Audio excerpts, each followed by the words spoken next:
میں اور مقدر میں اتنے علماء دیے، اتنے مدرسے دیے، اتنے مکاتب دیے، اور علماء کی ایسی کثیر تعداد ان علاقوں میں موجود ہے۔ آج کسی کونے میں جائیں، مشرق سے لے کر مغرب تک، شمال سے لے کر جنوب تک، دنیا کا کوئی کونا ایسا نہیں ملے گا جہاں ان علاقوں کا فیض اپنے بزرگان دین کی دعاؤں کے نتیجے میں موجود نہ ہو۔ حضرت مفتی محمد تقی عثمانی حضرت لکھتے ہیں، حضرت فرماتے ہیں، اپنی ایک تقریر میں فرما رہے تھے دوحہ میں، وہاں قطر میں اپنی ایک تقریر کے دوران حضرت مفتی تقی عثمانی جو حضرت مفتی رفیع عثمانی کے ساتھ جاتے ہیں، شیخ الاسلام ہیں، ساری دنیا ان کو جانتی ہے، کتنے بڑے عالم، کتنے بڑے محدث، کتنے بڑے فقیہ، دنیا کا کوئی علاقہ، دنیا کا کوئی کونا ایسا نہیں جہاں وہ نہ پہنچے ہو، اور اس دین کی دعوت پیش کرنے کے لیے آقا انعامدار محمد الرسول اللہ صلی اللہ علیہ وسلم کے دین کو پہنچانے کے لیے اور اس کی تبلیغ کے لیے اور اس قرآن کی دعوت دینے کے لیے اور نبی کے حکم کو اس دنیا میں پہنچانے کے لیے کوئی علاقہ ایسا موجود نہیں جہاں وہ نہ پہنچے ہو۔ حضرت فرما رہے تھے دوحہ میں، قطر میں، اپنے ایک پروگرام میں، اپنی ایک تقریر میں دنیا کے جس کونے میں گیا، جس علاقے میں پہنچا، مشرق میں گیا، مغرب میں گیا، شمال میں گیا، جنوب میں گیا، آسمان و زمین کے درمیان جتنے ملک موجود ہیں اور تحت نظر جتنا قیام اور جتنی بستیاں موجود ہیں، کوئی جگہ ایسی نہیں ہوگی جہاں ہونا پہنچے ہو۔ یہ بتا رہے تھے کہ دارالعلوم کا فیض مجھے دنیا کے ہر کونے میں ملا ہے۔ کہیں آپ مشاہدہ کریں اور غور و فکر کریں تو کچھ علاقے اب بھی ایسے موجود ہیں کہ مدارس کی کثرت ہے، مکاتب کا قیام موجود ہے، اور علماء کی کثرت ہے، حفاظ کی کثرت ہے، پڑھنے پڑھانے والوں کی، معلمین متعلمین کی ایک بہت بڑی جمع دنیا بھر میں موجود ہے، لیکن ایسے علاقے اب بھی موجود ہیں جہاں وہ کلمہ نہیں جانتے ہیں، دین نہیں جانتے ہیں، قرآن پڑھنا نہیں جانتے ہیں،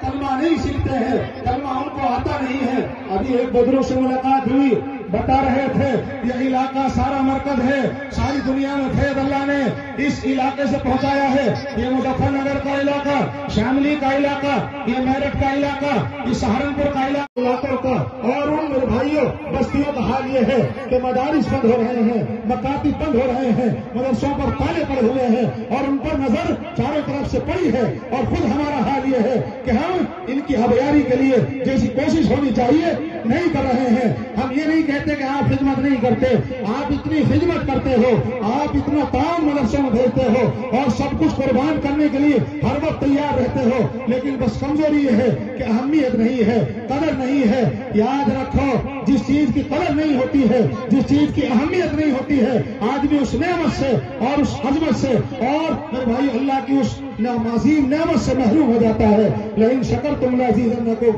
ولئن کفرتم ان عذابی لشدید۔ اگر نعمتوں کی قدر نہیں ہوگی تو اللہ اپنی نعمتوں کو چھین لے گا، اور نعمتوں کی قدر ہوگی تو اللہ میرے بھائیوں نوازے گا۔ یہ مدارس اسلامیہ، ان کی قدر کرو، ان کی عظمتوں کو پہچانو، ان میں میرے بھائیوں بچوں کو بھیجو، اپنے بچوں کو دیندار بناؤ، قرآن پڑھاؤ، قرآن سکھاؤ۔ ہمارے گھر میں پیدا ہونے والا ہر بچہ کوئی ایسا نہ ہو جو قرآن پڑھنا نہ جانتا ہو۔ اللہ تبارک و تعالیٰ نے یقیناً قرآن کریم میں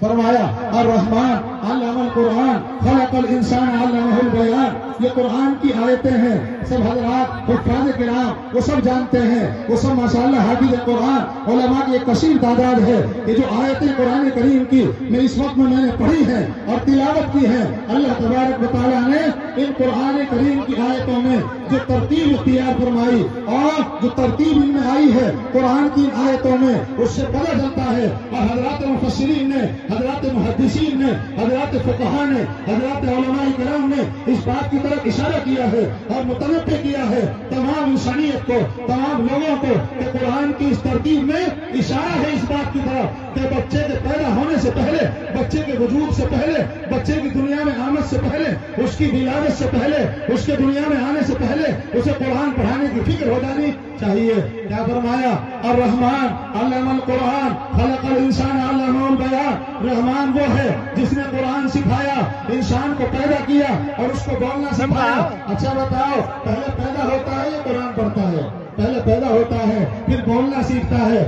اور پھر قرآن پڑھتا ہے۔ اور ترتیب کیا ہے قرآن کی؟ رحمان وہ ہے، اللہ وہ ہے کہ جس نے قرآن سکھایا، علم القرآن